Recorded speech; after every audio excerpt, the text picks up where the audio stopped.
Bienvenue dans l'Oreillette 2, le podcast qui dévoile les secrets des coulisses pour créer la trace d'un événement durable. Dans notre métier, un événement oublié dès le lendemain, c'est un budget qui s'évapore. Derrière le micro, je suis Arnaud Chevalier, fondateur de Banana Patata, maître d'œuvre de l'éphémère, et de Lustrofolie, location de matériel événementiel. Ce podcast est créé en partenariat avec CanalSat Grand Dialogue, producteur d'événements interactifs en direct et en vidéo.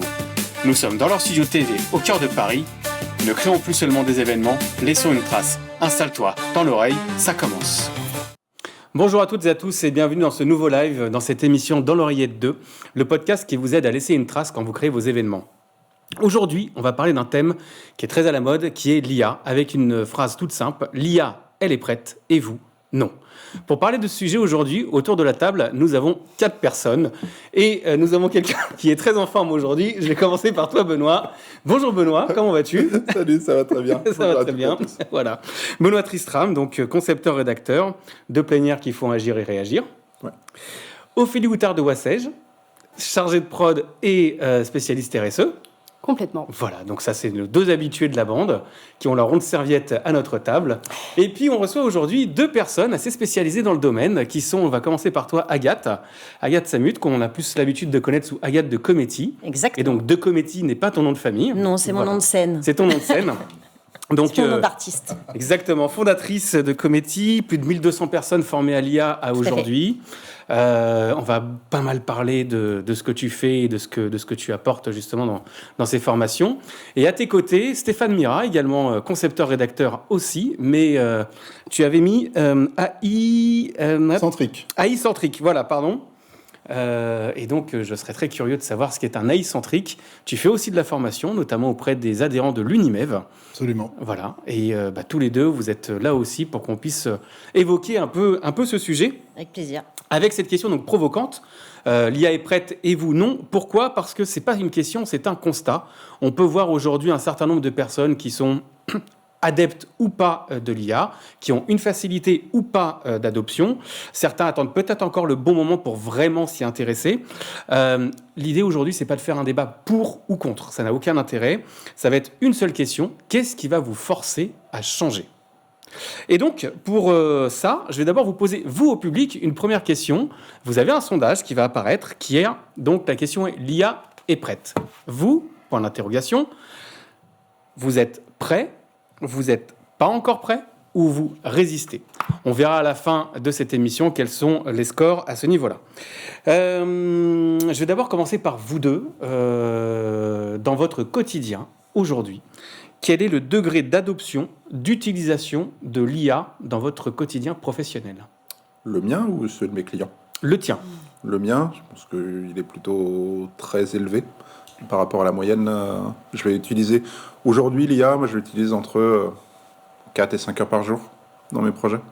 Voilà, aujourd'hui, j'ai développé entre 30 et 35, ça dépend. Il y en a que je refais, que j'ai arrêté, autres assistants ou programmes. Et je développe en vibe coding des éléments des mini-programmes pour me faciliter... Voilà, tu viens de prononcer un gros mot, le vibe coding. On va pouvoir évoquer ça.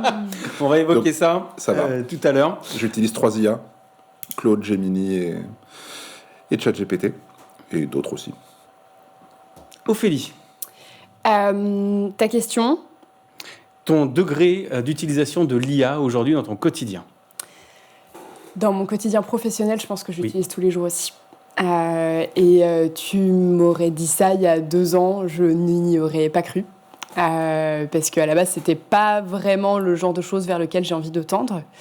Et justement, on va en parler, mais ça fait un peu partie du train qui est en train de passer. Et soit on monte dedans, soit on nous dit que on va rester loin derrière. Donc j'ai décidé de monter dedans, mais donc aujourd'hui je l'utilise pas mal. J'utilise pour beaucoup de choses, que ce soit l'événementiel, que ce soit les cours, que ce soit les tables rondes, etc. Donc j'utilise pas mal aujourd'hui.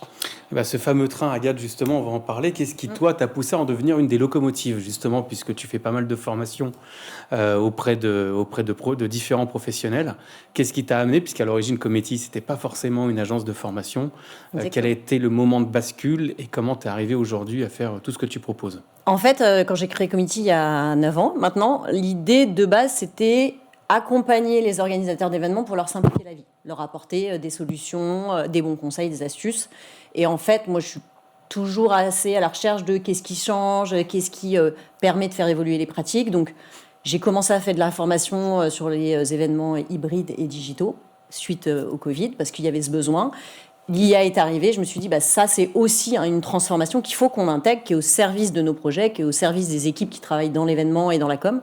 Et donc, c'est pour ça que je me suis fortement et rapidement intéressée au sujet, avec Benoît ici présent. Et donc, j'accompagne cette transformation. Mon idée, c'est de me dire, OK, je connais bien le métier de l'événementiel, puisque j'ai été directrice de projet, directrice de prod pendant un peu plus de 15 ans. Je connais aujourd'hui l'IA, le digital. Donc, comment on utilise ces outils-là vraiment au quotidien, dans son métier, à quoi ça sert pour les organisateurs. Là, on est encore dans l'IA qui permet d'aider les coulisses, et puis on va doucement vers l'IA qui va monter sur scène, qui va changer les événements, les expériences. Pour le moment, on est encore un petit peu sur cette partie j'aide les équipes, et moi, c'est ça que j'accompagne au quotidien. On va en parler du degré d'adoption tout à l'heure, mais Stéphane, dans ce train qui est venu percuter les agences en 2023 avec l'apparition de ChatGPT. 2022 même. 2022, pardon, oui, décembre 2022, ouais. Exactement. C'est quoi les conséquences, voire même les dégâts, éventuellement, de cette apparition de l'IA dans les agences? Ouh, la vaste question. pour tout toi, de suite c'est dans tout de suite, tu vois, le sujet. Dégâts, je sais pas, ça dépend comment on prend ça dépend comment on intègre l'outil dans ses process. Je pense qu'il y a des choses qu'on va approfondir dans la suite du débat, mais soit on l'intègre de façon efficace, on change ses habitudes, on s'ouvre à d'autres pratiques, et là, l'IA nous permet de nous augmenter, puisqu'on va voir que l'IA, en fait, elle n'invente rien, elle ne crée rien. Elle manipule des données et les restitue sous une autre forme. Donc, si on n'a pas les bases, un créatif qui n'est pas créatif, avec l'IA, ne sera pas un génie créatif. Mmh. Donc, ça permet de nous augmenter dans nos capacités. Et maintenant, les dégâts, c'est vrai que l'écart va se creuser très rapidement entre ceux qui l'ont intégré et efficacement. Je ne parle pas de rechercher un lieu et de rédiger un mail. L'écart va se creuser très, très fortement entre ceux qui l'ont adopté, qui ont changé leur pratique de production, et ceux qui sont toujours à se demander s'il faut y aller, comment il faut y aller, et pourquoi il faut y aller, quoi. Pardon, t'avais fini ? Je t'en prie, ouais. Oui. Lionel Mallard, justement, dans un de ses posts du vendredi des fouloirs, je ne sais pas si vous l'avez vu quand il parlait de l'IA, parlait justement de adopter, pas adopter, où est-ce qu'on en était par rapport aussi aux questions de génération. C'est la question que je vais vous poser un peu autour de la table.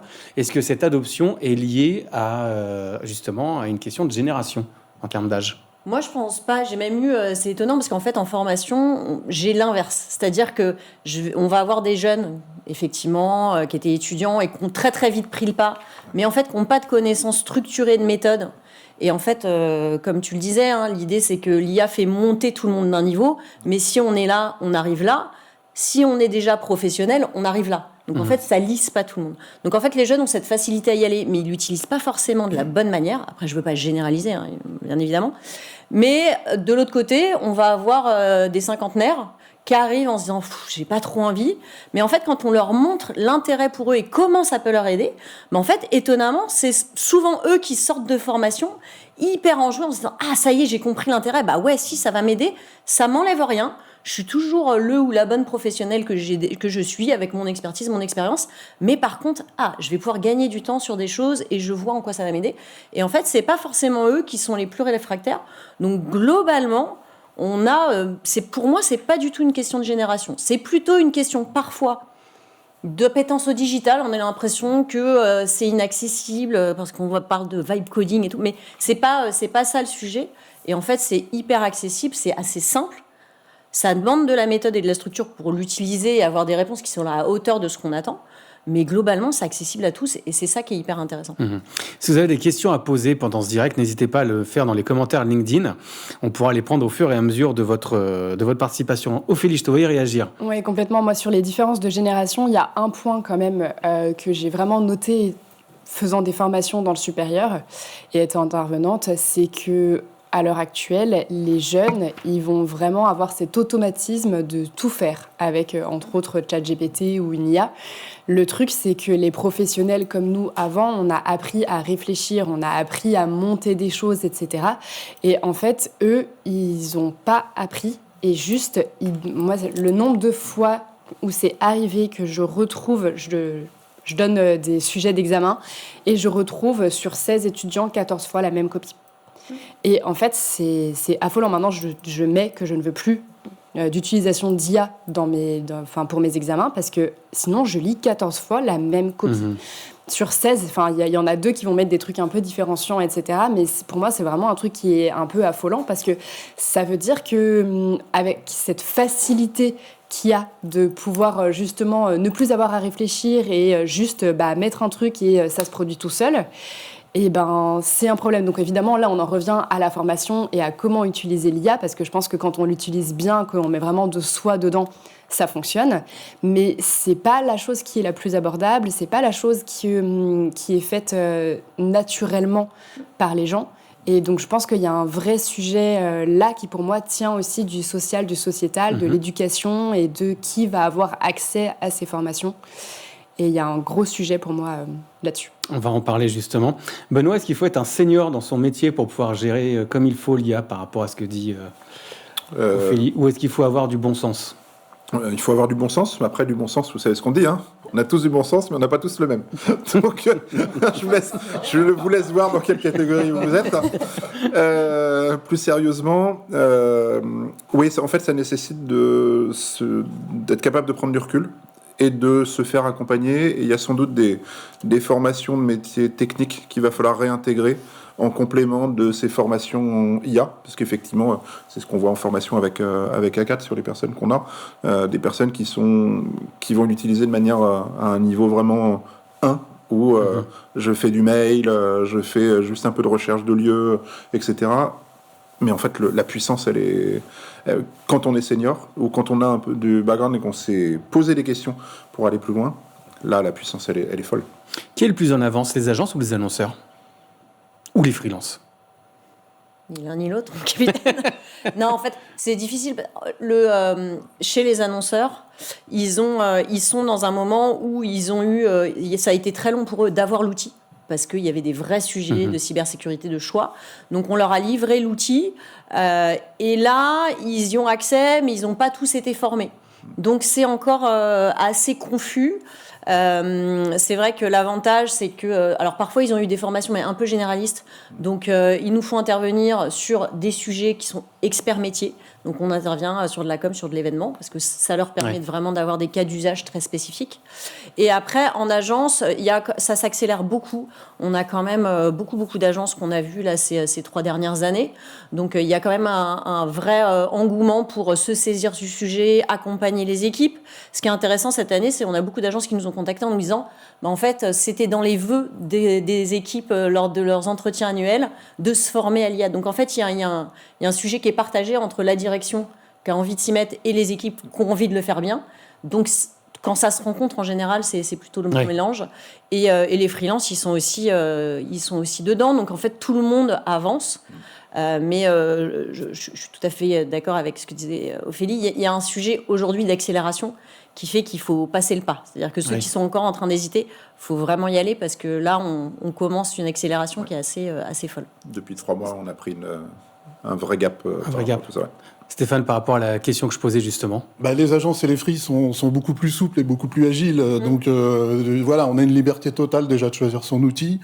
Chez l'annonceur, on va m'imposer Copilot parce qu'on a la suite Microsoft et qu'il ne faut pas aller... Alors il y a beaucoup de Shadow AI. On ne rigole pas sur Copilot, Benoît. Parce que tout le monde fait du chat GPT en cachette à l'insu de sa DSI, quoi. Donc forcément, il y a une souplesse, une agilité qui fait que, en tout cas, ceux qui s'y intéressent peuvent plus facilement utiliser les outils en agence ou côté free, quoi. Okay. Le sujet pour les entreprises, ça va être la phase d'industrialisation qui va peut-être arriver dans 2-3 ans. Aujourd'hui, on n'y est pas encore, mais quand il y a l'industrialisation de ces outils, même si je pense qu'en termes d'événementiel, on peut être un peu préservé. C'est-à-dire qu'il n'y a pas de R&D pur et dur en événement, que ce soit chez l'annonceur ou que ce soit au sein des agences ou autres. Donc, on va peut-être pas avoir autant d'outils disponibles et d'IA déjà un peu plus établis sur nos métiers en spécifique. Je suis pas d'accord avec ça. pour le coup. Parce que par rapport à nos métiers spécifiques, si tu peux avoir des outils, tout à l'heure je vous présenterai par exemple dans la reco, un outil qui peut totalement te préparer ta log par exemple, ou ton chargement, préparer ton chargement, travailler pour toi le transport, le trajet, etc. Et sur lequel tu vas supprimer des postes. Complètement. Mais aujourd'hui, c'est toi qui vas le faire. Aujourd'hui, pour le moment, pour moi, les entreprises n'ont pas ce niveau de maturité. Oui, d'accord. Il y a là, ça va arriver. En gros, si tu l'as aujourd'hui, c'est très bien, c'est un vrai avantage concurrentiel. Mais dans 2-3 ans, on va sans doute voir arriver des solutions comme ça. Je vous propose qu'on aille au tribunal. Ça vous dit ? Allez, c'est parti, le tribunal.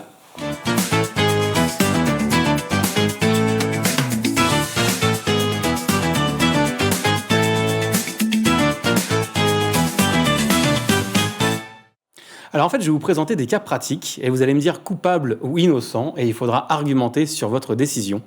On va regarder 3 voire 4 cas. Le premier, je suis un professionnel qui a utilisé l'IA pour rédiger un concept sans le dire au client. Maître Benoît, la parole est à vous. Non coupable.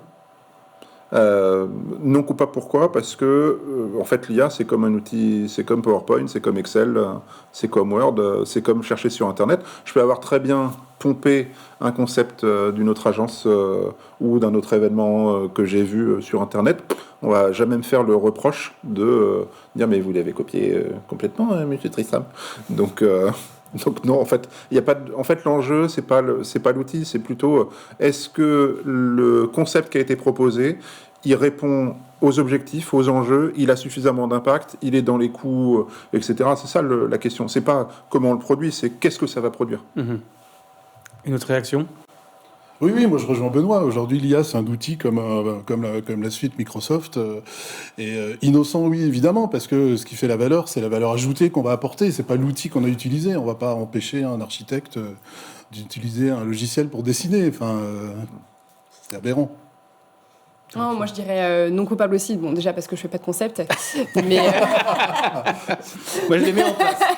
Moi, je mets en place les concepts. Non mais par contre, si je reviens plus sur les points quand je fais des tables rondes, etc. De toute façon les sujets c'est moi qui les trouve. Je peux m'aider de l'IA pour écrire, pour itérer, etc. Ce que j'ai fait comme brouillon, mais ça va pas être de l'IA 100%. Donc non coupable, pareil. Cas numéro 2, se former à l'IA en regardant des tutos YouTube plutôt qu'en payant une formation. La parole est à la défense, Agathe et Stéphane. Coupable. Moi, je dis oui, il faut le faire. En fait, l'idée, c'est de suivre cette transformation et de se former. Donc après, le moyen qu'on choisit, moi, je trouve qu'il y a des très bons contenus sur LinkedIn, sur YouTube. Après, la question, c'est combien de temps on a y consacré. Effectivement, si on a 30 heures devant soi pour regarder des contenus sur les réseaux, why not ? Enfin, c'est vraiment un choix. L'idée de se former, c'est profiter de quelqu'un qui a mangé ces 30 heures pour soi, qui les a digérées, qui les a simplifiées, qui les a résumées et qui surtout les a adaptées à notre secteur. Donc c'est un accélérateur de se dire, nous les formations, elles commencent à 4 heures. Donc en fait, on peut se dire, je prends une demi-journée de mon temps. Pendant 4 heures, on va m'accompagner, on va me donner des clés, je vais sortir des 4 heures, je vais avoir des documents, je vais avoir des fiches pratiques, je vais avoir des prompts tout prêts, je vais avoir plein de choses qui vont tout de suite m'aider à passer à l'action. Donc le contenu, il est dispo, on peut se former ou ne pas se former, mais formez-vous quel que soit le sujet, en fait, je dirais. Stéphane, tu as dit coupable. Bah oui, le tuto YouTube, c'est cliquer et la formation, c'est penser. On peut pas imaginer se former à l'IA comme ça avec quelqu'un qui va nous présenter quelque chose qui va être forcément très générique, qui correspondra pas à mon activité, à mon métier, à mes attentes, à mes besoins. La formation, c'est de l'accompagnement, c'est du personnalisé, c'est du long terme, c'est du suivi, ça n'a rien à voir. Alors, le tuto YouTube, oui, pour une mise à jour. Effectivement, quand on est déjà au point sur l'IA, effectivement, tiens, une petite mise à jour, un tuto va nous permettre d'avancer. Mais de but en blanc, j'y crois pas. Ok. Question pour tout le monde. Facturer le même prix quand l'IA a divisé le temps de production par 2. Vrai sujet. Non coupable. Non coupable. Non coupable. Non coupable. Il n'y a pas de bonne ou mauvaise réponse, c'est votre avis. En fait, on va pouvoir produire avec l'IA, on peut, déjà l'IA, elle va pas sauver une plénière sans idée, elle va juste la rendre plus rapide à produire. Donc, en fait, ça va nous laisser plus de temps pour réfléchir, parce qu'en vrai, si on regarde aujourd'hui, sur ces temps de conception, de production et autres, en fait, on a le temps de réflexion, il est compressé au maximum. Or là, avec l'IA, je me laisse plus de temps pour prendre du recul, me reposer les bonnes questions. Est-ce que c'est bien ça que je veux dire? Est-ce que c'est le bon impact que je veux avoir? Et dans ces cas-là, derrière, je peux dérouler. Mais en fait, donc au final, travailler sur un concept, et pour qu'il ait vraiment l'impact attendu, ça va me prendre quasiment autant de temps, in fine. Et je pense qu'il y a aussi dans cette question, ce qui est un peu dangereux, c'est qu'on reste focus sur cette idée qui est un peu d'un ancien temps maintenant avec l'arrivée de l'IA, c'est de se concentrer sur le temps passé. Parce qu'en fait, le temps passé, on n'achète pas juste du temps. C'est-à-dire que si effectivement, moi, je suis capable de faire une tâche en 2 heures, c'est parce que j'ai 20 ans d'expérience, donc ma compétence, ma connaissance et tout ce que je mets à disposition de mon client, effectivement, elle va être résumée en 2 heures. Mais en fait, ce que moi, je fais en 2 heures, la personne qui est en face de moi ne va pas le faire de la même manière en 2 heures. Donc, le produit fini ne sera pas le même. Et ce qui fait la différence, c'est effectivement ma plus-value, ce que moi, je vais apporter. Et derrière, aussi, ma capacité de bien utiliser l'IA pour me dire qu'en 2 heures, je suis capable de le sortir. Donc, en fait, là, se dire qu'on continue à vendre du temps passé, c'est déprécier ce qu'on est capable d'offrir et c'est déprécier notre valeur ajoutée. Donc, c'est là où il y a plus un sujet de produit fini et de qualité du produit fini que de temps, en fait, aujourd'hui. Moi, je suis passé, Donc c'est son... Pardon ? je suis passé au système d'offres, maintenant. Ouais. J'ai moins de temps passé. Enfin, j'ai encore quelques agences qui fonctionnent avec du temps passé, parce que c'est comme ça historiquement, mais toutes les nouvelles agences, c'est une offre packagée D'accord. bloquée. Je reviens sur ce que disait Agathe, du coup, Stéphane, mais donc, par rapport à ce cas, facturer le même prix quand l'IA divisé le temps de production par 2, c'est parce que j'ai mis une expertise dans mes outils IA que je suis non coupable. C'est pas du temps qu'on vend, c'est une valeur ajoutée, c'est un livrable, c'est une réponse pointue à une demande d'un annonceur. C'est la fameuse anecdote de Picasso que vous connaissez peut-être. Pourquoi tu me vends 10 millions cette toile que tu as mis 10 minutes à peindre? Qu'est-ce qu'a répondu Picasso? Non, j'ai mis 75 ans plus 10 minutes à la peindre. C'est une expertise. On vend une expertise qui fait qu'aujourd'hui, on a déjà une expertise traditionnelle qu'on a augmentée avec l'IA. Donc ça se rémunère. Et dernière question de ce tribunal, à double tranchant, refuser une mission parce que le client interdit l'IA dans le brief. Moi, j'ai le cas. J'ai un de mes clients qui me dit pas d'IA sur ce projet. Eh je sais faire sans IA, donc je produis sans IA. Donc il n'y a pas de coupable. Après, je trouve que c'est dommage de se priver de ça, parce qu'on va avoir moins de temps pour mieux accompagner, en fait, etc. Donc c'est dommage. Après, les sujets ne sont pas les mêmes. Ophélie. Enfin, moi, je pense que ça se fait complètement. Heureusement, nous, c'est ce que je disais, on a commencé à travailler avant que l'IA existe. Dans quelques années, on parlait de projets sur lesquels maintenant il n'y aurait que des personnes de 25-35 ans qui ont appris à travailler qu'avec l'IA. Si eux, on leur dit ça, je ne suis pas sûre qu'ils sachent faire un projet. C'est la qualité du résultat. Oui, en fait, ça dépend de... Je pense que ce qui va devoir intervenir bientôt, c'est comment est-ce qu'on arrive à partager la mémoire globale des entreprises. Et quand je dis entreprises, c'est agences, etc. Pour justement contrebalancer ça. Ça va nécessiter des formations pour faire monter en compétence ces personnes-là d'un point de vue métier. Mais en fait, ça va aussi nécessiter aux organisations d'avoir une espèce de super cerveau IA globalisé avec toutes les rêves, tous les éléments, pour s'assurer que, c'est un peu ce qu'on a dans Claude avec les skills, en gros un skills d'entreprise, un skills d'agence, voire un skills de free avec toutes ces compétences. Et le client, l'annonceur qui interdit l'IA à ses équipes, justement, de free ou autre, coupable ou pas coupable? C'est pour vous deux la question. Je pense qu'en fait, c'est un peu illusoire. C'est comme si on disait faut pas utiliser Internet, quoi. On en est à ce niveau-là. L'arrivée de l'IA, c'est l'arrivée d'Internet. Donc, en fait, et tu parlais de Shadow AI, mais c'est ça. En fait, de dire non, vous n'avez pas le droit de faire de l'IA, sauf qu'en fait, ils prennent leur device perso et leur téléphone et ils l'utilisent. Donc, en fait, c'est apprendre à construire avec cette évolution. Et ça se recoupe avec ce qu'on disait sur les jeunes générations. Il faut leur apprendre le métier avec, mais garder leur vision, leur sens critique. En fait, c'est des nouvelles qualités, des nouvelles manières de travailler qu'il faut cultiver et apprendre à faire parce qu'on utilise l'IA. Donc, en fait, interdire, ça n'a jamais rien apporté de bon, en fait. Il faut juste accepter le changement et apprendre à l'intégrer, en fait. Alors, le tribunal est terminé. Stéphane, j'ai une question pour toi. Merci de votre participation à cette nouvelle séquence dans l'émission. J'ai une question pour toi parce que tu avais, on va dire, revendiqué sur les réseaux que tu avais gagné 2 appels d'offres grâce à l'IA.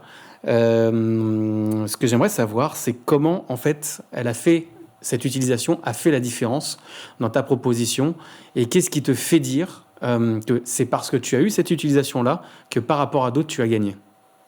Alors déjà, délai très court de réponse. Donc l'IA en augmentant m'a permis de gagner du temps. Et d'autre part, j'ai mis en place un workflow d'agents qui permet de faire du planning strat de façon assez pointue. C'était les 2 briefs émanant du service achat. Donc comme d'hab, très peu de contexte.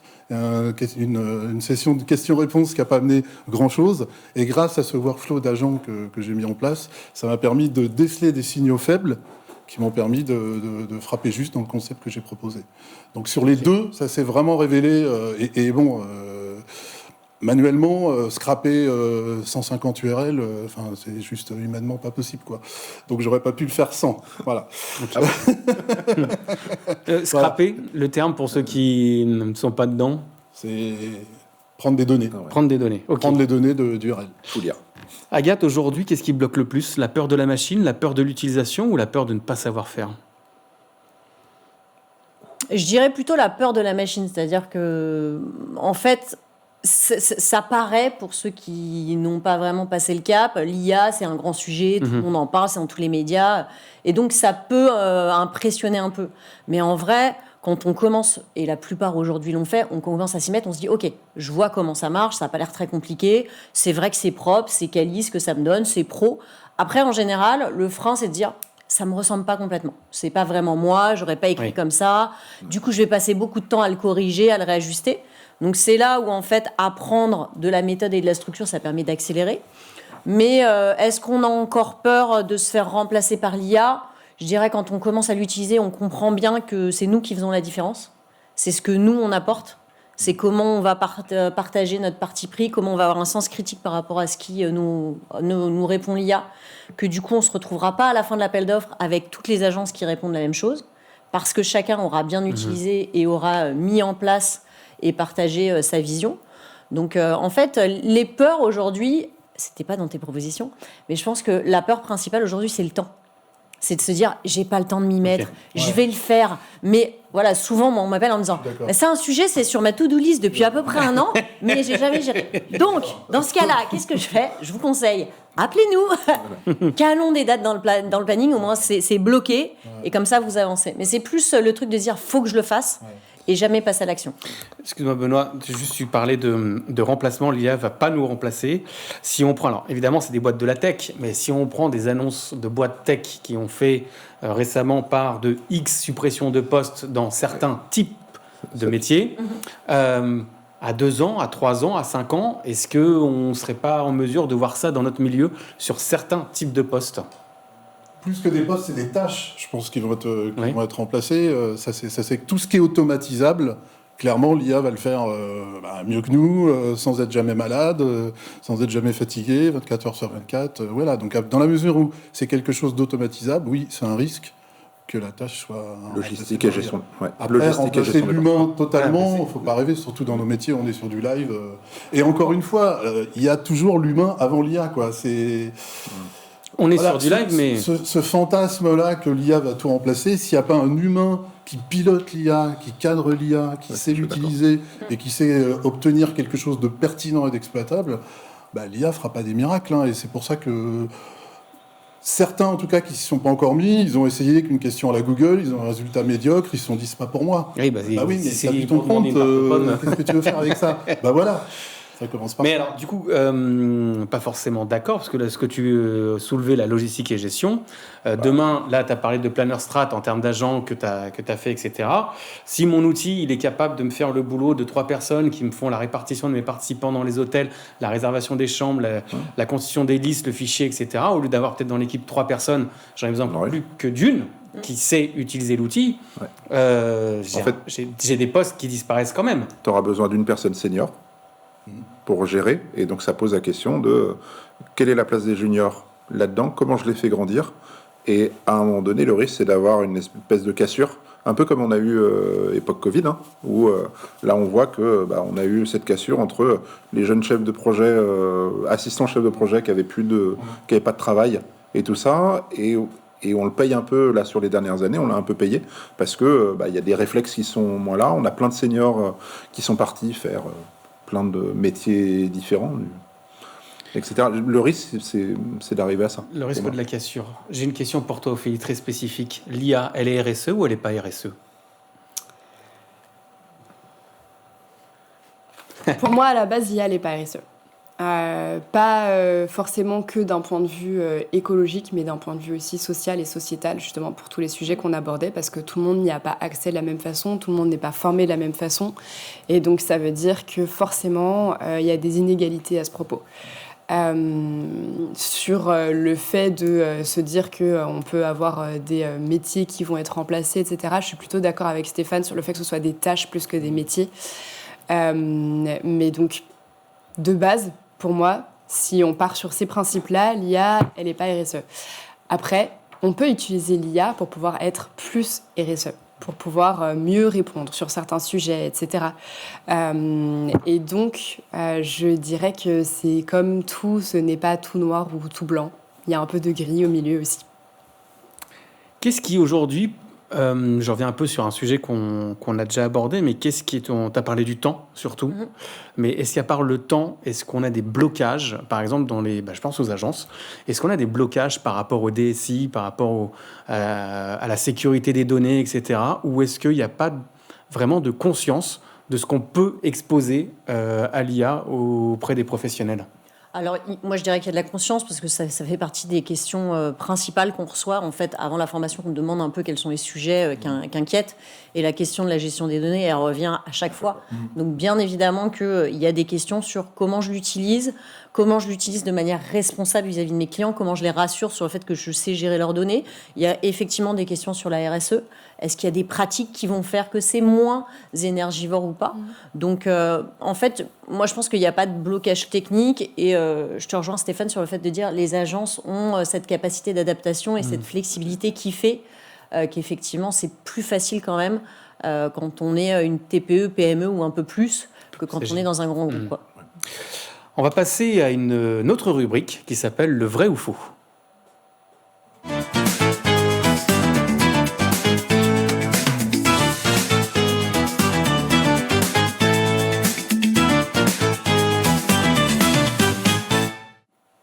Et donc vrai, faux, pareil, même jeu, des questions et votre réponse.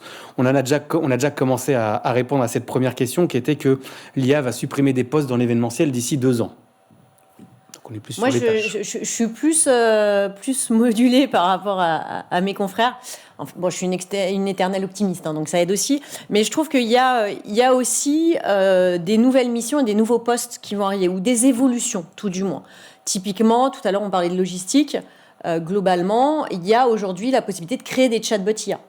Ça, c'est un métier que les équipes logistiques vont pouvoir intégrer dans le panel de ce qu'ils vont pouvoir proposer. Il faut qu'ils apprennent à le faire, mais de pouvoir dire à leurs clients, moi, dans l'accompagnement que je propose, je peux vous mettre en place un chatbot IA qui va accompagner les participants en amont et pendant l'événement. Ou alors, de se dire, puisqu'on est un peu moins sur des missions, des tâches un peu répétitives, on va aller plus loin sur l'expérience participant, on va proposer d'autres choses, on va faire des programmes plus sur mesure, plus personnalisés.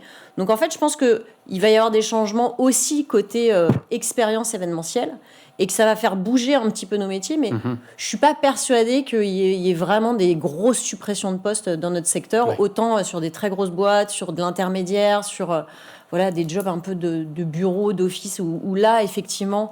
sur de la com globale, il y a peut-être des choses qui peuvent s'accélérer, où on aura besoin de moins de monde. Mais dans les événements où, en plus, on a ce côté très terrain, très humain, et on peut aller encore plus vers l'humain et vers la personnalisation, je pense qu'on peut se maintenir si on arrive à bien s'adapter. Stéphane, Benoît, comme vous êtes tous les deux, vous partagez cette lourde tâche de concepteur-rédacteur. Un événement conçu avec l'IA est plus créatif qu'un événement conçu sans. Vrai ou faux? Faux. Il faut, ça dépend de comment tu vas le concevoir. L'IA, en fait, elle va pouvoir t'aider à traiter et à envisager des scénarios que tu n'aurais pas eu le temps de traiter auparavant. en fait. Parce que tu as plus de temps pour travailler. Moi, aujourd'hui, je vais proposer peut-être entre 5 et 6 concepts différents sur une première proposition à une agence, en fait. Là où avant, j'en proposais peut-être 2 ou 3, pas plus. Ouais. Bah oui, tout dépend de qui est derrière l'outil. Encore une fois, l'outil IA, il va augmenter des capacités créatives qu'on a. On dit en IA garbage in, garbage out. Hein. Donc voilà, c'est clair. Si on n'a pas une formation déjà, une expertise, une expérience, on n'ira pas bien, très très loin en tout cas avec l'IA, quoi. Donc oui. Est-ce que l'IA, est-ce que l'IA profite d'abord aux grandes agences et pas aux freelances? Vrai ou faux? Faux. Moi, je dirais faux aussi. Il n'y a pas de raison, en fait. Non. Et c'est même plus facile pour un free de s'y mettre parce qu'il il connaît bien son business, il connaît son métier, et donc il va avoir une facilité à s'y mettre, là où une agence, il y a tellement de profils et tellement de besoins que dans l'échelle des complexités, le freelance, c'est ce qui est le plus facile. Ouais. Les Je coûts. dirais, pardon. Vas-y. Je dirais faux aussi, surtout parce que justement les personnes en agence, elles sont pas forcément toujours formées.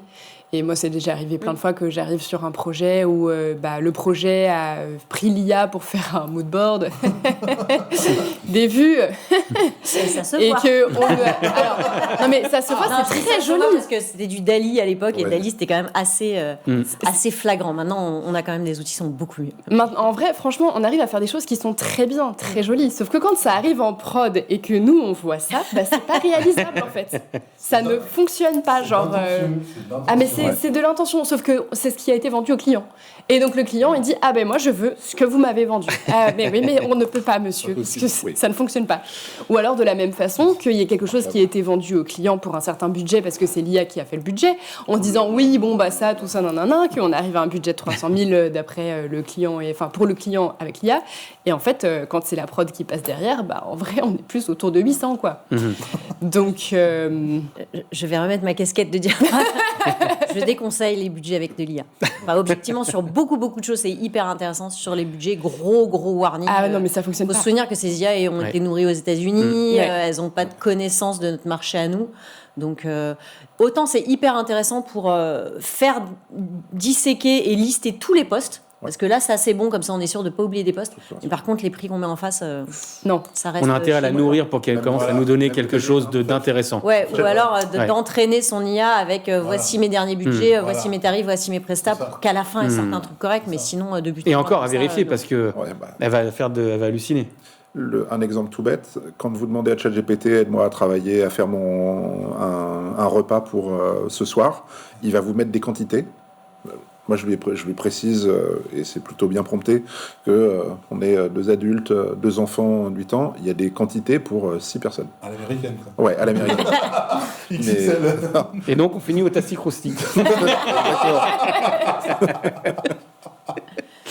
Un junior qui maîtrise l'IA vaut plus qu'un senior qui ne l'utilise pas. Vrai ou faux? Faux. Faux. Enfin, qui Ça rejoint vaut. ce qu'on a dit. hein. Ouais. Unanimement. Ouais, Bah, ok. il y a pas On la- a dit, hein, pour Ça marche bien pas. utiliser l'IA, il faut une expertise humaine, Ouais. il faut une expérience, et voilà. Et les Junior, il l'a compétences. pas, quoi. Il faut bouffer de l'événement. Bah, Ouais. Il faut bouffer des problématiques terrain. L'événement, ce qu'on apprend à l'école de base, c'est on apprend le cadre général, mais un événement, ce n'est que des cas particuliers. bah oui. Donc, Bon. il faut Non, mais gérer. puis, en plus, maintenant, les juniors, ils utilisent l'IA dans tous leurs cours et donc ils ne retiennent pas ce qu'ils ont vu en cours. Donc, faux. Non. Non. Mais par contre, un senior qui maîtrise l'IA, là, Et là, on est, ok, là. il y a du potentiel. Allez, la dernière, mais on a déjà la réponse. L'IA dans l'événementiel, c'est d'abord un gain de temps, et pas forcément un gain de qualité. Vrai. Bah oui. Gain de qualité, hein, clairement. Ouais. Ouais, si Ouais. tu produis plus. Enfin, et donc tu amènes des choix. Et de fait, pour le client, c'est beaucoup plus facile. Enfin, Ouais. Et on le voit globalement hein, sur les réponses aux appels d'offres, les agences qui ont pris ce pas de l'IA, aujourd'hui, nous, les clients qu'on accompagne, et donc ils nous font du feedback derrière, plusieurs mois après, en disant vous en êtes où? Ils nous disent en fait, on est passé de reco PowerPoint pas incroyable Oui. à des pitchs où on a presque plus de slides. On a juste des belles images où on raconte une histoire, beaucoup plus de storytelling, beaucoup plus d'images, voire même pour certains qu'on a formés aux IA images qui font des mini-vidéos où ils présentent le concept avec des petites vidéos animées créées par l'IA. Donc on est en train de monter en qualité de rendu. Et donc c'est ça aussi quand on dit qu'il faut prendre le train parce qu'à un moment vous êtes distancé. il y a sur les rendus d'appel d'offres, sur les rendus de projets, on commence à monter une marche assez forte et donc on va commencer à voir vraiment l'écart entre ceux qui y sont pas et ceux qui s'y sont vraiment mis. Donc bien sûr qu'en termes de qualité, ça change la donne. On le voit sur les réseaux, hein, que ce soit sur YouTube, sur LinkedIn ou autre, le niveau d'écriture moyen, il a augmenté. Ça ne veut pas dire que le fond et les idées elles sont meilleures, mais le niveau moyen d'écriture, quelqu'un qui ne s'était pas formé au copywriting, aujourd'hui, il est à un bon niveau de copywriting. Après, ça ne veut pas forcément dire que le fond en tant que tel est bon. Donc, il faut allier les deux. C'est, je sais utiliser l'IA, mais j'ai aussi cette capacité à réfléchir et à prendre du recul sur ce que je suis en train de faire, à arbitrer en fait. Je pense que le vrai sujet de l'IA aujourd'hui, c'est ma capacité à arbitrer et à faire des choix. Une question générale, tour de table. Aujourd'hui, qu'est-ce que l'IA ne pourra jamais faire dans votre métier ? Prendre l'apéro. Lionel, salut Lionel. Et puis monter des meubles. C'est pas dit, hein, attention, les robots assistants. Sur montage de technique et autres, je pense qu'on n'y sera pas. Il y aura toujours besoin d'humains sur le terrain. Peut-être avoir des moments un peu plus longs là-dessus. Mais... Oui, et puis je pense que c'est l'intelligence collective humaine qu'on met dans des réunions, dans des échanges avec les clients, quand on fait de l'accompagnement. Moi, je fais aussi du consulting en communication. De se dire, voilà, on se met autour de la table, c'est quoi vos idées, qu'est-ce que vous en pensez ? Moi, je verrais bien ça, toi, qu'est-ce que tu en penses ? Enfin, la mise en commun, au-delà de ce que va nous aider l'IA à préparer la réunion et à débriefer la réunion, la mise en commun humaine, en fait, elle est essentielle. Donc, notre expertise, notre accompagnement, les rencontres, les échanges, nos idées, ça reste lié à nous. Donc, autant moi, c'est pareil, dans mes process, tous les jours, j'ouvre mon IA en même temps que mes mails. Je travaille énormément avec tous les jours. Mais ça n'empêche que j'ai pas l'impression, pour moi, prompter, c'est pas tromper ni tricher. Je l'utilise parce que ça m'aide à accélérer mes process, ça aide à proposer plus à mes clients aussi par rapport à ce qu'ils auraient pu attendre et au temps qu'on me donne parfois pour les accompagner. Mais ça n'empêche que ce qu'on apporte, nous, individuellement, c'est lié à notre personnalité. Est-ce que vous pensez, en t'écoutant, ça me fait réfléchir, je me dis, tu vois, sur ce travail d'intelligence humaine, est-ce qu'à un moment donné, on va avoir un espèce de Jarvis événementiel, en gros, une IA qui sera dans nos réunions, qui va enregistrer, qui va nous aider à travailler justement pour faire émerger cette intelligence. Un Jarvis ou un Sauron, une IA pour les gouverner tous? Ça dépend de quelle entreprise ou quelle agence on donne un panneau. Tu peux déjà le faire sur chat avec une conversion partagée, tu peux déjà le faire. Ouais. Mais le vrai Jarvis, du coup, parler sur du vrai collaboratif. Celui qui parle et tout, tel que tu pourrais le voir dans Iron Man, là où il parle et où il lui répond, etc. Moi, je serais assez d'avis de garder les temps de réflexion avec la machine et les temps humains. Parce qu'en fait, sinon, on risque aussi de s'en référer à « Ah, attends, on va demander son avis à l'IA. Attends, on va... » En fait, c'est pas parce que c'est l'IA que ça c'est mieux que nous et que c'est plus expert que nous sur tous les sujets. Et c'est surtout pas parce que c'est l'IA qui dit que c'est vrai. Donc, en fait, il faut savoir...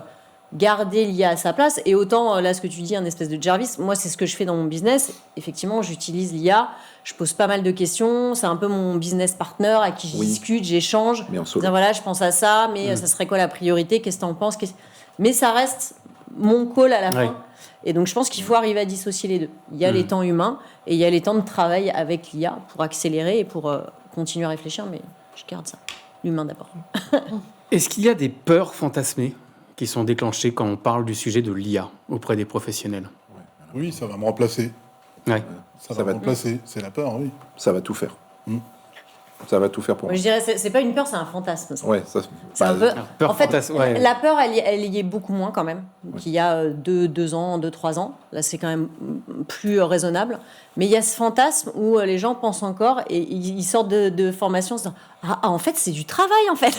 Faut que je prenne mon outil, faut que je prépare, faut que j'y réfléchisse. En fait, ils ont ce fantasme de se dire, je pose une question, il va tout faire, il va me sortir le doc, il est prêt, il est mis en place, c'est parfait. Non, en fait... Il faut mettre de soi et il faut l'utiliser comme un outil. Mais oui, il faut y mettre du temps. Donc, en fait, c'est le truc, je vais appuyer sur un bouton, le truc va se faire tout fait. Ça, avec les agents, on va avoir certaines tâches qu'on va pouvoir faire comme ça. Et c'est assez fou. Là, on commence à tester des choses assez folles en termes de résultats. Mais non, on va pas être le chef de projet digital où on va arriver le matin et dire ah, vas-y, tiens, j'ai une reco à rendre à 14h, je t'en prie, prépare-la, fais-moi 42 slides et je suis prêt à pitcher, ou tu vas pitcher à ma place d'ailleurs. Je vais envoyer mon avatar en réunion. Non, en fait, ça marche pas encore. On a plutôt des IA enthousiastes autour de la table, Ophélie. Tu n'es pas de ce camp-là. Du coup, j'ai quand même une question pour toi. Entre être IA enthousiaste et IA méfiant, ou en tout cas IA l'utiliser d'une certaine manière, quel serait toi le point de vue que tu aimerais défendre? Parce que je sais qu'on n'est pas tous forcément d'accord autour de la table par rapport à ce sujet-là. Moi, c'est l'IA gris. C'est l'IA pas noir, pas blanc, c'est l'IA gris. Parce que oui, il y a ce truc, comme on le disait, de pouvoir l'utiliser, etc. Parce que maintenant, il faut, et justement, ça permet de être amélioré et probablement plus efficient dans son travail. Après, moi, j'ai quand même encore pas mal de réserves par rapport à ça sur justement les différents sujets qu'on a abordés jusqu'à maintenant, que ce soit en termes d'écologie, alors avec déjà tout ce que ça peut consommer comme eau, électricité, etc., sur les accès des différentes personnes qui vont y avoir ou pas, et donc les inégalités que ça va pouvoir renforcer, enfin un petit peu tout ça, et donc je suis assez mitigée parce que du coup je l'utilise, c'est ce que je disais tout à l'heure, j'utilise quasiment tous les jours ou plusieurs fois par jour pour mon travail, mais il y a toujours des trucs sur lesquels je suis pas convaincue, et voilà. Mais moi, je prône pas du tout le côté tout IA. Et je pense que ce qui est important et intéressant, c'est que chacun se dise, OK, moi, dans mes pratiques, dans mon quotidien, où est-ce que ça m'aide vraiment? Où est-ce que c'est une vraie valeur ajoutée? Où est-ce que parce que parfois, il y a des choses sur lesquelles on peut perdre du temps avec l'IA parce que c'est pas exactement ce qu'on voulait, et que peut-être que, effectivement, moi j'ai des gens qui me disent, moi je vais plus vite à la mano. Mais dans ce cas-là, si c'est vraiment le cas, continuons, quoi. Il y a pas exactement ce que je dis en formation. Le sujet, c'est pas de se dire il faut tout faire avec l'IA, c'est de se dire où est-ce que vraiment ça m'aide. Et donc dans ce cas-là, oui, mais sinon, c'est pas une obligation de faire tout avec l'IA tout le temps, quoi. Il faut juste que ça soit vraiment efficace. Moi, j'ai une question pour vous deux, vu que vous intervenez en tant que formateur à travers différentes structures auprès de différents publics. Moi, je le souviens, quand j'étais salarié, j'allais en formation, c'était sympa, on passait du bon temps, etc. Mais forcément, mettre en pratique ce que j'avais appris en formation derrière, c'était pas tout le temps le cas. Quand vous faites le bilan 3-6 mois après, qu'est-ce qui reste de l'adoption et de l'utilisation des personnes que vous avez formées sur ce sujet-là, sur ce sujet de l'IA? Combien va vraiment l'utiliser? Combien se sont vraiment mis, ou combien juste, en fait, est-ce qu'on était... Et quel est le rapport entre ceux qui ont vraiment basculé et ceux qui ont été sensibilisés? Alors moi très concrètement, et puisque j'ai une visio post-formation pour vraiment évaluer un petit peu l'augmentation, en tout cas, de l'adoption de l'IA. Moi, ce qui ressort moi, ils sont enthousiastes. Alors, je veux dire... parce qu'en fait, ils arrivent, je leur explique déjà comment prompter, alors qu'ils utilisaient ça à la Google en disant comment ceci, est-ce que cela, voilà. Et puis, ce qui ressort, c'est, mais Stéphane, c'est génial, tu nous apprends à prompter, et franchement, on se rendait compte qu'on était ridicule, mais tu nous montres des fonctionnalités qu'on ne soupçonnait même pas. Et c'est là, donc, on n'était même pas à se demander comment je vais faire en sorte que l'IA fasse telle ou telle tâche. On ne savait même pas qu'ils pouvaient le faire. Donc, ils prennent conscience, en fait, de la puissance de l'IA et de ce que ça peut leur apporter. Alors, oui, il y a une adoption. Alors, moi, j'en ai plein qui arrivent, ils prennent l'abonnement payant pour la formation. Hein, donc, ils arrivent un peu la fleur au fusil, quoi. Et on passe 2 jours ensemble, parce que moi, ma formation, il y a 4 ans, elle durait 4 heures. Aujourd'hui, elle dure 14 heures, elle dure 2 jours. Donc, on passe 2 jours ensemble avec beaucoup de cas pratiques, beaucoup de choses très, très personnalisées. Ils repartent avec des assistants, ils repartent avec des agents, ils repartent avec des outils. Et ça rentre dans leur workflow. Et moi, j'ai vraiment... Enfin, en tout cas, je constate à mon niveau que derrière, ça change leur façon de travailler. Ça change. L'idée, c'est que c'est de l'accompagnement long terme. Donc, effectivement, il faut prendre le temps. C'est vrai qu'on n'a pas forcément le même format. Moi, l'idée, c'est que j'ai une formation de 16 heures, mais du coup, qui se fait en 4 demi-journées. Parce que justement, je trouve ça intéressant de l'étaler dans le temps. Donc, on laisse passer quelques semaines entre chaque module pour que justement, tu apprends une base, tu pratiques, on se retrouve. Alors, t'en es où? Qu'est-ce que tu as intégré? Ok. Qu'est-ce qui a marché? Qu'est-ce qui a marché? Bon, maintenant, on va monter à l'étape d'après et ça se fait au fur et à mesure. Mais globalement, les retours qu'on a, c'est grosse prise de conscience. Je suis très d'accord. En général, au bout d'un moment, ils ont les étoiles dans les yeux. Genre, ah ouais, c'était ça en fait. Et ça monte en puissance en plus. Parce donc ça, c'est chouette. Mais c'est surtout, après, il va y avoir différentes personnalités, un peu d'appétence aussi. Ceux qui ont tout de suite compris le truc et qui vont avoir tout de suite envie d'aller beaucoup plus loin, beaucoup plus vite. D'autres qui vont mettre un peu plus de temps. Mais on sent quand même que assez vite, ils comprennent l'intérêt et ils ont envie d'aller plus loin. Et c'est pour ça que là, il y a 2 semaines, on a lancé un nouveau module qui est comment créer ses propres assistants IA. Parce qu'en fait, le retour qu'on avait, c'était on a envie de le faire, vous nous avez donné les clés, vous nous avez expliqué comment le faire, mais on n'a pas le temps. On n'arrive pas à s'y mettre. Donc là, on a dit, OK, maintenant, vous avez les compétences et les connaissances pour le faire. On fait un workshop qui est complémentaire à la formation. On prend une demi-journée, on est avec vous, et à la fin des 4 heures, vous avez vos assistants. Et donc, vous êtes encore plus accompagnés et aidés. Mais l'idée, c'est que c'est une transformation profonde des méthodes et des usages du quotidien. Donc, ça prend un peu de temps. Ça demande que chacun y mette aussi un peu du sien, y investisse du temps pour que derrière, il y ait un vrai impact sur leur quotidien. Mais enfin, il y a ce côté où je reçois parfois des mails, des messages sur LinkedIn en me disant c'est incroyable, ça a changé ma vie. Et les gens que je croise aussi, j'étais sur Event Meetings il y a pas longtemps, les gens qui viennent m'interpeller en me disant non mais Agathe, faut que tu saches, ça a tout changé pour moi, c'est incroyable, je fais ci, je fais ça. Ils sont fiers en fait d'eux en plus de se dire voilà ce que ça a eu comme impact. Donc on est dans cet accompagnement de transformation et c'est ça qui est plutôt génial aujourd'hui avec ce sujet-là, c'est que ça change les pratiques et ça permet au final, parce que l'idée c'est pas juste de gagner du temps, parce que très bien on gagne du temps, mais c'est plus de se dire qu'est-ce que personnellement chacun a envie de faire de ce temps-là. Est-ce que moi ce qui m'intéresse plus c'est d'avoir plus de temps pour faire de la veille, pour être plus créatif vis-à-vis de mes clients, aller visiter des lieux, rencontrer des prestats parce que j'avais pas le temps de le faire. Est-ce que en termes de business je fais un peu moins de tous les jours et je fais un peu plus de commercial pour développer mon entreprise, aller chercher des appels d'offres et autres. L'idée c'est que chacun puisse se dire qu'est-ce qui me fait plaisir et ce temps que je gagne, qu'est-ce que je vais en faire pour être meilleur dans mon boulot ou pour travailler moins aussi. On peut, ça c'est le choix de chacun en fait. Donc c'est ça qui est intéressant derrière. J'ai 2 dernières questions avant qu'on passe à la reco et à la conclusion de ce live. La première, c'est est-ce que Ophélie, Benoît ou Stéphane, dans un événement que vous avez déjà produit, il y a eu de l'IA qui a été utilisée avec les participants? Et quel a été l'impact? Est-ce que vous avez un exemple d'événement, un de vous trois, à nous partager? Stéphane, je te vois hocher la tête. Moi, co-animateur IA, donc ça c'est vraiment le truc qui apporte vraiment quelque chose de supplémentaire à l'événement. La création de visuels en direct. On recueille sous forme de nuages de mots la vision d'un plan stratégique qu'on va présenter et puis en direct on présente à l'image l'illustration visuelle, des choses comme ça qui permettent de l'interactivité, de créer des livrables, créer des chansons, les chansons ça c'est un boulevard. Suno c'est un boulevard. Mais tout a été fait avec Suno sur les jingles de cette émission. Non, mais... Je dirais que... Pardon. Enfin, je l'ai déjà eu, je pense que celui qui revient assez régulièrement, c'est pour la trad. Mais j'ai déjà été au théâtre de l'IA. Je ne sais pas si vous voyez tous, du coup. Et où ils font... il y avait de la création d'histoires, en fait, en live. En gros, le public choisissait certains éléments et puis après, il rentrait le prompt dans une IA et du coup, ça créait une histoire. Et il y avait je sais plus... et il y avait des acteurs qui venaient et qui devaient jouer l'histoire que l'IA avait créée. Et donc, c'était très interactif, du coup. Et c'était assez surprenant. C'était vraiment le début de quand je connaissais pas encore trop l'IA, etc. Ou du moins quand je l'utilisais pas encore beaucoup. Et c'était assez intéressant. Question pour nos formateurs. Chaque jour, il y a des nouveaux outils qui apparaissent, des nouvelles versions, de nouvelles possibilités. Passez sur Claude, passez sur ChatGPT, passez sur Gemini, n'allez pas sur Copilot, utilisez Mistral, bref, des injonctions dans tous les sens.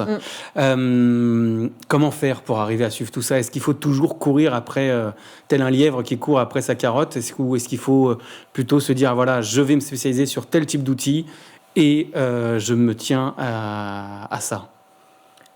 Moi, je dirais qu'il faut rester ouvert, faut être curieux de savoir comment ça évolue, mais pas forcément suivre les tendances. Parce qu'en fait, à partir du moment où on a un outil qu'on a testé qui répond à 90% de notre besoin, on aura, je pense, plus d'intérêt à travailler avec, à le personnaliser et à rester dessus, parce qu'en fait, les mouvements de tendance... En fait, il faut bien comprendre que toutes les IA se courent après. Donc là, en ce moment, c'est Claude. Mais bon, ce que vient de faire Claude, ChatGPT a annoncé que ça allait arriver chez lui dans pas longtemps. On avait Nano Banana Image qui est sorti en octobre, qui était le plus avancé sur l'image. ChatGPT 2.0 est sorti, il a rattrapé. Donc en fait, ça passe son temps à se courir après. Donc je pense qu'il ne faut pas changer d'outil tous les 2-3 mois parce qu'il y aura toujours de la nouveauté. Mais il ne faut pas s'empêcher aussi d'aller chercher ce qu'il y a de meilleur chez les autres et de se dire, bah voilà, tiens, là, je sais que Claude peut faire ça, bah, je vais l'utiliser là-dessus uniquement parce que c'est complémentaire. Ou tiens, il y a telle IA qui fait ça que j'aime bien et je vais la garder pour ça. Et en fait, c'est de faire un peu son workflow d'outils. On a Excel, PowerPoint. Bah, en fait, là aussi, on va en avoir plusieurs. Ouais. Et moi, je serais partisane de dire, on a une IA qui nous connaît bien, qui est au cœur de notre business et de ce qu'on fait dans notre quotidien. Et puis après, on complète avec d'autres. Moi, c'est plutôt la vision que je partagerais. Ouais, même chose. Il y a un outil de référence qui nous connaît bien, qu'on a bien configuré, qui réagit parfaitement à ce qu'on attend de lui. Et puis après, il faut prendre le meilleur dans chacun des outils. Moi, ma référence, ça reste un chat. Parce qu'il est tellement configuré depuis 4 ans que j'en obtiens à peu près ce que je veux. Mais Claude est meilleur en bureautique, donc je l'utilise en bureautique. Claude est meilleur en vibe coding, je l'utilise en vibe coding. Et puis Gemini, puisqu'il est capable de gérer des gros fichiers vidéo ou PDF. Et donc, c'est lui qui a la plus grosse capacité, donc je passe par lui pour ça. Faut piocher, quoi.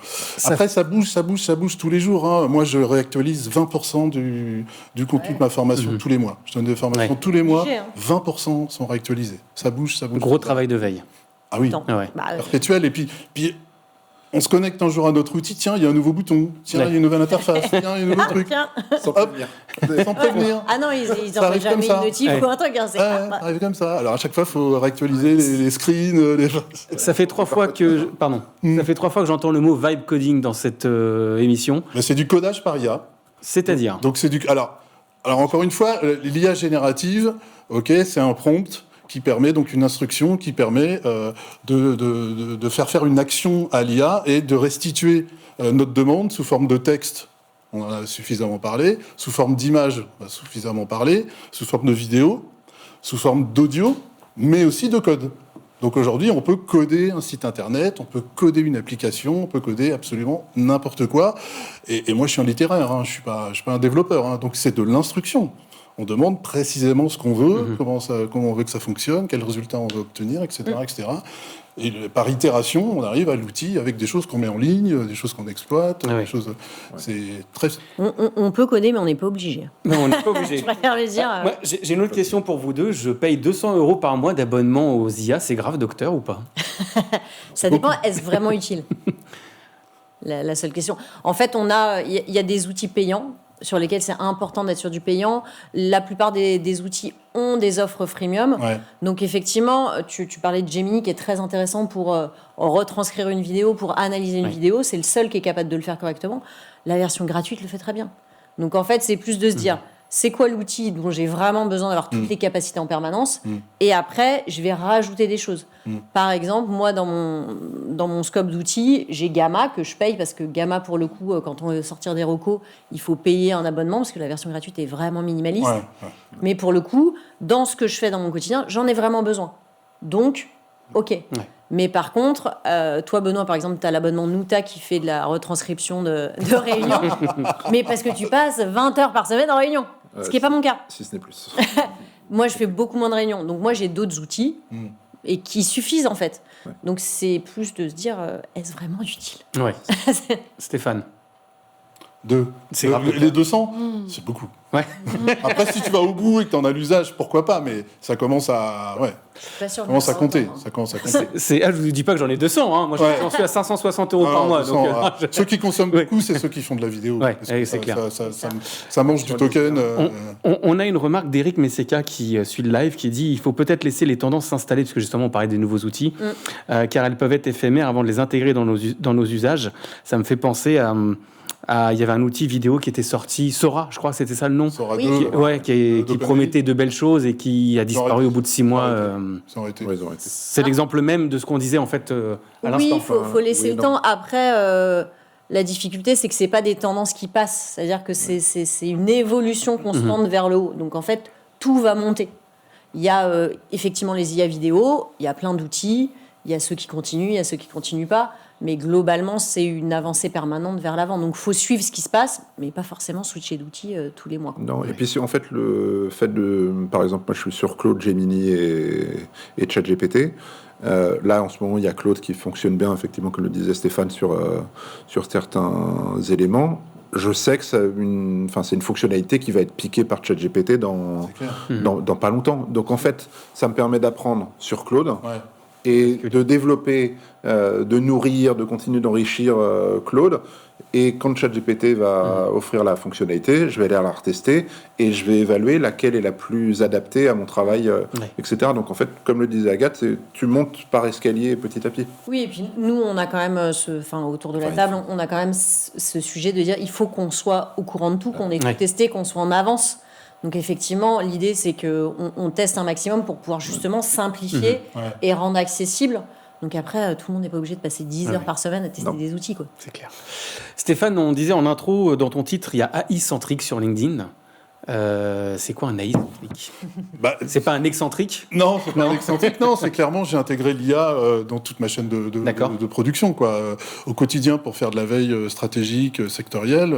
Voilà, j'ai ces fameux agents qui travaillent pour moi et qui m'envoient un mail de synthèse sur les opérations les plus marquantes, les dernières innovations, etc. Tout ça, ça alimente automatiquement une base Notion. Et puis derrière, ça alimente des posts que je publie sur LinkedIn, ça m'inspire pour mes recos, voilà. Donc ça c'est du quotidien. Et après, dans mon travail de concepteur, de recos, oui, c'est du planning strat beaucoup plus fin, beaucoup plus pointu.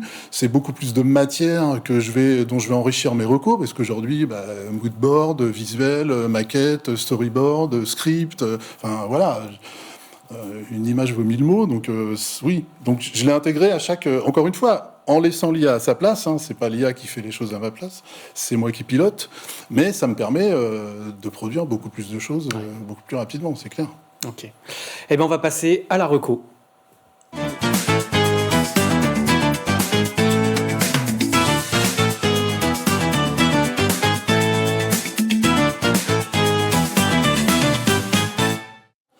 Et donc la reco, l'idée c'est que chacun d'entre vous va prendre la parole au fur et à mesure pour donner un outil, une action, une pratique, bref, quelque chose de concret qu'on pourrait presque faire à la sortie de ce live ou s'y mettre demain matin si jamais on a un call à 14h15. Ophélie, t'es la première. Écoute, moi ce serait Read AI, c'est mon outa, mais c'est l'outil que je mets sur toutes mes visios, etc., qui prend toutes mes notes. Enfin, moi j'ai un peu tendance à soit prendre des notes, soit écouter, donc c'est vachement pratique pour moi, et surtout que ça me fait les synthèses, et je peux mélanger les synthèses de plusieurs réunions. Si j'ai plusieurs réunions sur un même sujet, et ben, je peux lui dire, ok, retrouve toutes les réunions qu'on a faites à ce propos, et dis-moi ce que un tel a dit à tel propos, et c'est vraiment hyper méga pratique. Je pense que ça, avec Gamma justement pour mes présentations et les IA un peu génératives, c'est les 3 principaux trucs que j'utilise. Super, merci beaucoup. Stéphane. Alors un outil très simple pour sortir un peu des sentiers battus, si ce n'est que il est quand même connu. Notebook LM, très simple, gratuit. Ça me permet d'agréger des sources jusqu'à 50. Soit je les fournis, PDF, PPT, audio, vidéo, URL, etc. Comme l'outil peut aussi rechercher pour moi des sources, recherche approfondie ou recherche simple, je converse avec ces sources. Je veux mieux connaître un client, mieux connaître une thématique, mieux connaître une tendance, etc. Et Game Changer, cet outil est capable de décliner à partir uniquement de ces sources différents formats. Podcast audio, slideshow, infographie, quiz, rapport, infini. C'est gratuit. Merci. Notebook LM. Merci beaucoup. Benoît. Suno. Suno. Ouais, SUNO. Suno, ça permet de faire des musiques personnalisées. Il y a vraiment un niveau de base où je l'ai fait pour l'anniversaire de mes filles il y a quelques années. Chacune avait c'est le thème, les super-héroïnes de l'espace, et chaque invité avec sa chanson, et donc ça m'a fait la playlist Excellent. de l'événement. Chaque invité, un prénom, une chanson sur le thème. Avec un super-héroïne. pouvoir spécial, etc. Travailler avec ChatGPT, et ensuite basculer dans Suno. Et ensuite, j'ai envoyé en bon papa aux parents sur le WhatsApp pour dire regardez ce qu'on fait. Avec la petite corne de licorne qui va bien sur la tête. Excellent. Exactement. Donc, non, c'était bien. Je plaisante, j'ai aussi une fille. Agathe. Moi, je dirais Gamma, parce que donc Gamma, c'est une IA qui génère des présentations. Et c'est vrai que depuis que ça existe, enfin, globalement, je repense à toutes les nocturnes que j'ai fait au bureau pour sortir des slides. Et je me dis, mais j'ai perdu tellement de temps de ma vie à faire des slideshows. Mais aujourd'hui, voilà, ça permet moi, je travaille beaucoup en amont sur ChatGPT, le contenu de mes slides. Donc, qu'est-ce que je mets, comment j'écris ma structure. Et une fois que j'ai écrit tout le contenu des slides, je le bascule sur Gamma. Et Gamma va mettre en forme, va créer les slides, les illustrer. Enfin, vraiment, derrière, j'ai un PPT à exporter ou un PDF qui est tout prêt et que je peux envoyer à mon client et qui a été généré en 5 minutes en partant d'un texte que j'ai déjà bien préparé. Et donc derrière, ça, c'est quand même game changer en termes de temps, et c'est des rendus qui sont très propres, très professionnels, qui changent de ce qu'on a l'habitude de voir. Donc voilà, moi, toutes mes presse aujourd'hui, je les fais sur Gamma, et c'est génial. Sur Gamma. Et ben moi, j'en ai un à vous présenter, puisqu'on parlait de vibe coding. Il s'appelle Harry. Alors, on ne le connaît pas encore. J'ai demandé en régie à le faire passer en vidéo, s'il vous plaît. Et donc, Harry, en fait, est un... Je ne sais pas si on le voit là. Ouais, si on le voit. Voilà. Donc, en fait, Harry est un outil que j'ai créé qui va permettre d'optimiser la logistique. On va lui donner son brief en lui disant voilà ce que je dois charger, voilà où je dois aller, voilà ce que je dois transporter, est-ce que je fais une multi-tournée, est-ce que je fais un point A, un point B depuis le dépôt à l'endroit où je dois aller. Et en fait, on a l'habitude de charger les camions un peu avec son habitude, en se disant tiens, j'ai de la place. Et puis des fois, on doit envoyer un 20 mètres cubes, une estafette ou autre, ou alors le camion est largement en surcharge. Et Harry va être en phase de test à partir de la semaine prochaine. Il sera ouvert à tous et toutes pour pouvoir le créer, le tester, me faire vos retours. Et vous pouvez charger aussi bien une estafette, un kangou qu'un semi-remorque et faire comme ça vos trajets, etc. Donc on a utilisé justement un vibe coding en utilisant le code par l'IA. Et donc ça sort la semaine prochaine. Ça s'appelle Harry et c'est le premier d'une petite série. Il y en a d'autres qui arriveront d'ici la mi-juillet. Super. Très bien. Voilà pour moi. À tester. Je vous le mettrai entre vos fourches codines avec grand plaisir. Hein. Et vous me direz ce qu'il en est. On arrive à la conclusion. J'avais envie de poser une question qui était est-ce qu'il y a un moment de bascule qui va forcer la filière à croire ou ne pas croire à l'IA? Ce moment de bascule, en fait, est déjà arrivé, il est déjà passé. Qu'est-ce qui fait, en fait, d'après vous, qu'aujourd'hui, on n'a plus le choix? L'IA, elle est prête. Certains d'entre nous ne sont pas prêts. Mais désolé, camarade, t'as plus le choix, faut y aller. Pourquoi? Si ça résume un peu tout ce qu'on a dit. Oui, c'est ça. C'est qu'en fait, entre ceux qui l'utilisent et ceux qui ne l'utilisent pas, en fait, l'écart, il se creuse doucement. Oui. Mais là, avec l'arrivée des assistants IA, où on va quand même pouvoir vraiment déléguer et créer chacun ses propres outils personnalisés, en fait, l'écart, il va se creuser d'autant plus vite, parce que ceux qui auront leurs assistants IA bien entraînés et prêts vont pouvoir produire beaucoup plus rapidement, être beaucoup plus créatifs. Et donc, en fait, la problématique, c'est que ça va commencer à se voir qu'on ne s'y est pas mis, et ça va creuser l'écart. Donc, c'est pour ça que moi, je pense que maintenant, là, avec les dernières innovations qu'on a depuis février, c'est un signal fort de se dire, OK, là, il y a une accélération qui est en train de se faire. Enfin, quand on regarde les recherches qui ont été faites et la courbe d'évolution de l'IA, elle est exponentielle. Là, on est encore au début. Donc là, on sent, pour être dans le sujet depuis 3 ans, maintenant, là, ça s'accélère très, très vite.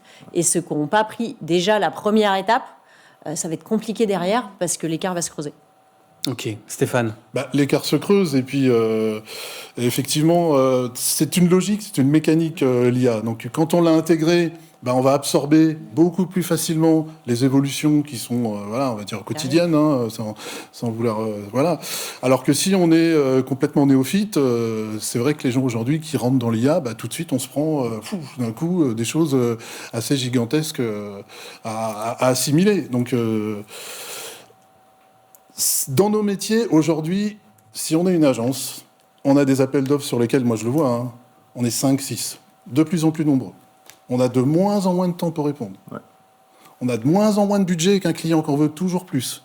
On a un client qui est aujourd'hui habitué à avoir plein de livrables dans la reco. Avant, on sortait un Rush 3D, c'était « Waouh, Rush 3D », mais aujourd'hui, si t'as pas 15 angles et que c'est pas animé, qu'est-ce qu'il y a d'autre, quoi ? Voilà. Ben, l'IA répond à tout ça, quoi. L'IA répond à tout ça, pour 20 €. Ophélie. Du temps. Tu peux reposer ta question, s'il te plaît? Oui, mais je l'ai plus en tête. Super.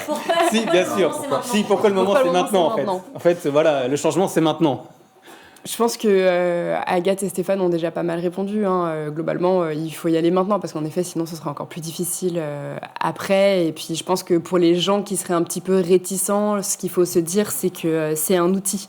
Oui. Ça va pas remplacer la créativité, l'expérience, les compétences. C'est vraiment un outil. Et je pense que c'est une façon dont on l'a pas assez, on n'en a pas assez parlé jusqu'à maintenant. Je pense que le point de bascule va venir des annonceurs. À partir du moment où les annonceurs seront vraiment au point de ce que peut réellement apporter l'IA, en temps de production, en capacité, en fonctionnalité, et qu'on va commencer à voir dans les appels d'offres, décrivez-nous votre méthode IA, ou qu'on va nous demander des délais et des livrables encore plus conséquents, là, ça sera le point de bascule, et ceux qui n'auront pas pris le train, là, ils vont être... Sans rester en Ouais. gare. Vas-y, Ophélie, je t'en prie. Pour moi, hein, ça, Benoît. c'est un vrai sujet, les délais. Je pensais pas l'aborder au final, mais pour moi, les délais, c'est un sujet parce qu'on se plaint tout le temps du fait que les délais se raccourcissent, etc. Avec Ça, l'IA, ça se raccourcit encore. Et du coup, pour moi, on est vraiment dans ce truc de toujours plus vite, toujours plus. Et en fait, au bout d'un moment, on pourra plus. Donc, c'est un des points sur lesquels je suis pas hyper... en accord avec ça, parce que pour moi, le fait de justement utiliser l'IA fait que on trouve qu'il faut aller encore plus vite, parce que justement, on produit plus vite, et puis potentiellement, on peut avoir plus de qualité si on est formé et tout ça, nanana.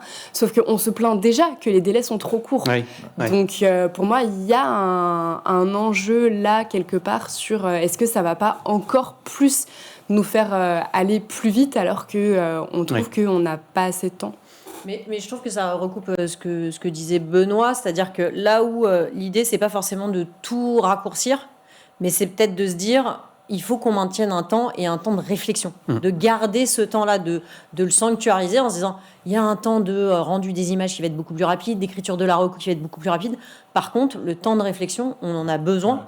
Parce qu'on a besoin de mûrir. C'est pas le tout de dire, voilà le brief, j'ai une vague idée, aide-moi à la formaliser, c'est l'idée finale. En fait, nous, on a besoin aussi d'intégrer cette idée, de dire, est-ce que c'est vraiment la bonne idée ? Est-ce qu'on pourrait pas aller plus loin ? Et en fait, le fait de mûrir l'idée, qu'elle soit accompagnée ou pas par l'IA, ça passe par nous, par notre ressenti. Et donc, ce temps-là, il est incompressible. Ou alors, effectivement, ça va devenir de l'abattage. Ça veut dire, OK, envoie-moi ton brief. OK, voilà la reco. Mais derrière, il y aura plus de qualité. C'est un peu le sujet, c'est ça, c'est que en fait, moi, ce que je crains, c'est ce dont on parlera pour le prochain épisode qui sort dans 2 semaines. Mais c'est ce truc de anticiper. Il faut que, en fait, un événement, ça se prépare pas un mois à l'avance. Et avec ça, pour moi, le risque, c'est vraiment qu'on se dise, non mais c'est bon. On peut le faire hyper vite, mais non, en fait, parce que contacter les prestats, trouver les bons lieux, etc., il faut anticiper, et ça demande du temps, et donc, pour moi, ça, c'est un sujet. Mais ça veut dire que c'est tous les acteurs qui sont autour de la table, c'est-à-dire en première ligne sur des AO, les agences, d'être un peu les gardiens du temple, et effectivement de dire, attention, là, dans les délais, ça marche pas, quoi. Ça marche plus. Pas au niveau de qualité sur lequel on a envie de vous accompagner. Après, je dis pas que c'est facile. Quand tu as 5 agences en compète, ah oui, est-ce que tu es en capacité de... Mais c'est là où... c'est tout l'intérêt d'avoir un métier qui est consolidé autour d'associations professionnelles comme l'événement. Je suis d'accord. De pouvoir aussi se mettre d'accord sur c'est quoi les bonnes règles. Et je sais qu'ils font un gros travail là-dessus pour arriver à accompagner. Mais du coup, m'arrive une question, donc qui sera la question finale finalement.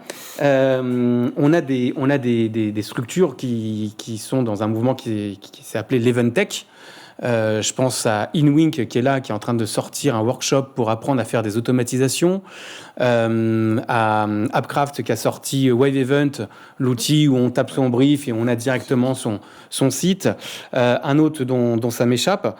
Est-ce que justement nos sociétés de l'Event Tech elles vont nous aider à être un peu ce gardien du temple, ou est-ce qu'elles vont pas justement être un petit peu dans la course à l'échalote et faire en sorte que, à un moment donné, il y a tellement d'outils, tellement de choses que l'annonceur peut se croire capable d'être organisateur d'événements. C'est un métier, il peut être capable de faire, mais peut-être pas de faire complètement dans la question du sens, dans la question de l'impact. Est-ce que nos sociétés d'event tech à la française peuvent nous aider aussi un peu à cadrer ce que tu dis là Je pense qu'eux, ils ont l'avantage d'avoir l'expertise technique et donc ils vont pouvoir accompagner sur certaines briques, mais pas sur la globalité du process.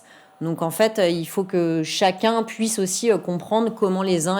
Effectivement, sortir un site d'inscription, rédiger hyper vite les mails de réponse, c'est intéressant, c'est important, ça nous permet d'accélérer, mais ça fait pas le concept, ça fait pas l'accompagnement, ça fait pas la plus-value, ça fait pas l'expérience, ça fait pas le contenu optimisé.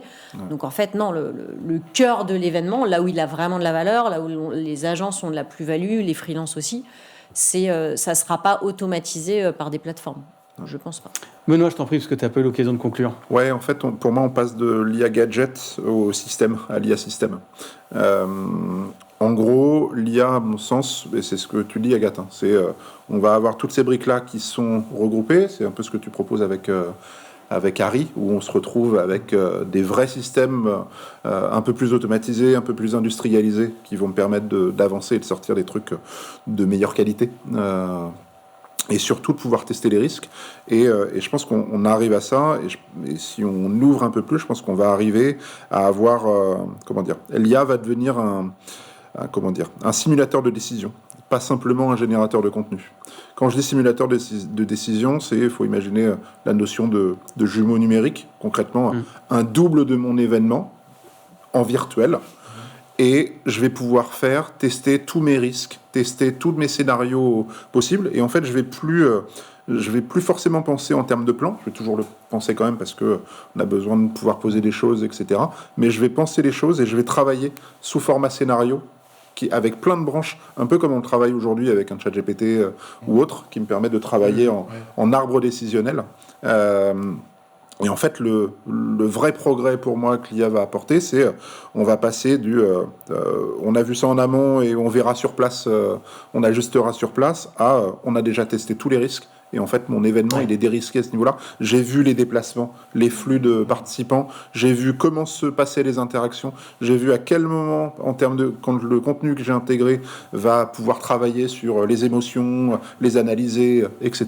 Et là, on aura des vrais sujets d'impact parce qu'on aura des IA qui seront au service de l'événement au niveau système. Mais là, c'est les municipalités qui nous inspirent. Les jumeaux numériques sont déjà utilisés pour les territoires, pour simuler ce qui peut se passer, par exemple, là, pour les inondations qu'il y a eu, de voir quel était l'impact de la montée des eaux au fur et à mesure, savoir anticiper sur quel type de quartier évacuer, donc par exemple nos flux, quel type de flux mettre en place ou autre. Donc effectivement, c'est les JO 2024 avec la simulation sur la Seine, etc. Et ça, a priori, aujourd'hui, avec les outils qu'on a, on va pouvoir...